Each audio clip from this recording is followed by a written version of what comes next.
I wanted to go to singers, and I think this is why phonetics is just even a basic knowledge of phonetics is so important.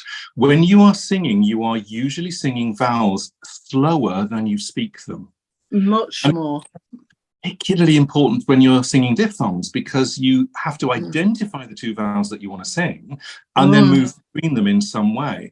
And my favorite story is working with a tenor singing the English translation of the Flower song from Carmen.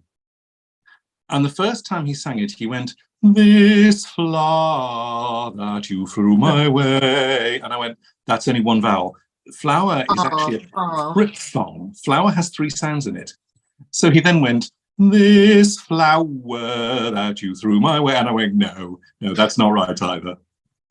So it's really interesting. This flower.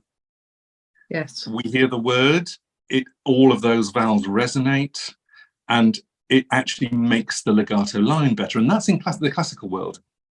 Yes. But we have different choices, don't we, depending on what style we're singing in, as to what we do with that diphthong, as to whether we sing it at all, whether we have it so that it's like 50-50 of the R and the or where was I going with that? Or whether we have more time on the second sound than the first sound. And then we can decide whether that change is immediate and sudden, or whether it's gradual. Yeah. And all of these things play into the style of the song. And I know you're an absolute expert on this, so you know where I'm going with that. I love the whole business of transitions and diphthongs, because it's one of the simplest ways of changing your music style if you change how you transition between vowels. It's so straightforward, but you still have to know what the vowels are to start with. Yes. And as you said, if you are singing in a different dialect, if you're not singing in your home dialect, or you're singing in what is considered stylistically accurate in that genre, that is quite often not how you pronounce things. No. So again, you want to know what the actual vowels are, what the actual sounds are.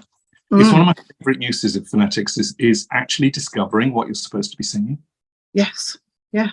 And even if people find the phonetic alphabet quite confusing to start with, you can just have a guide with a few of the symbols on and write them above your music copy, above certain words, to give you the clue about where to go. So I've had lots of success with clients doing this.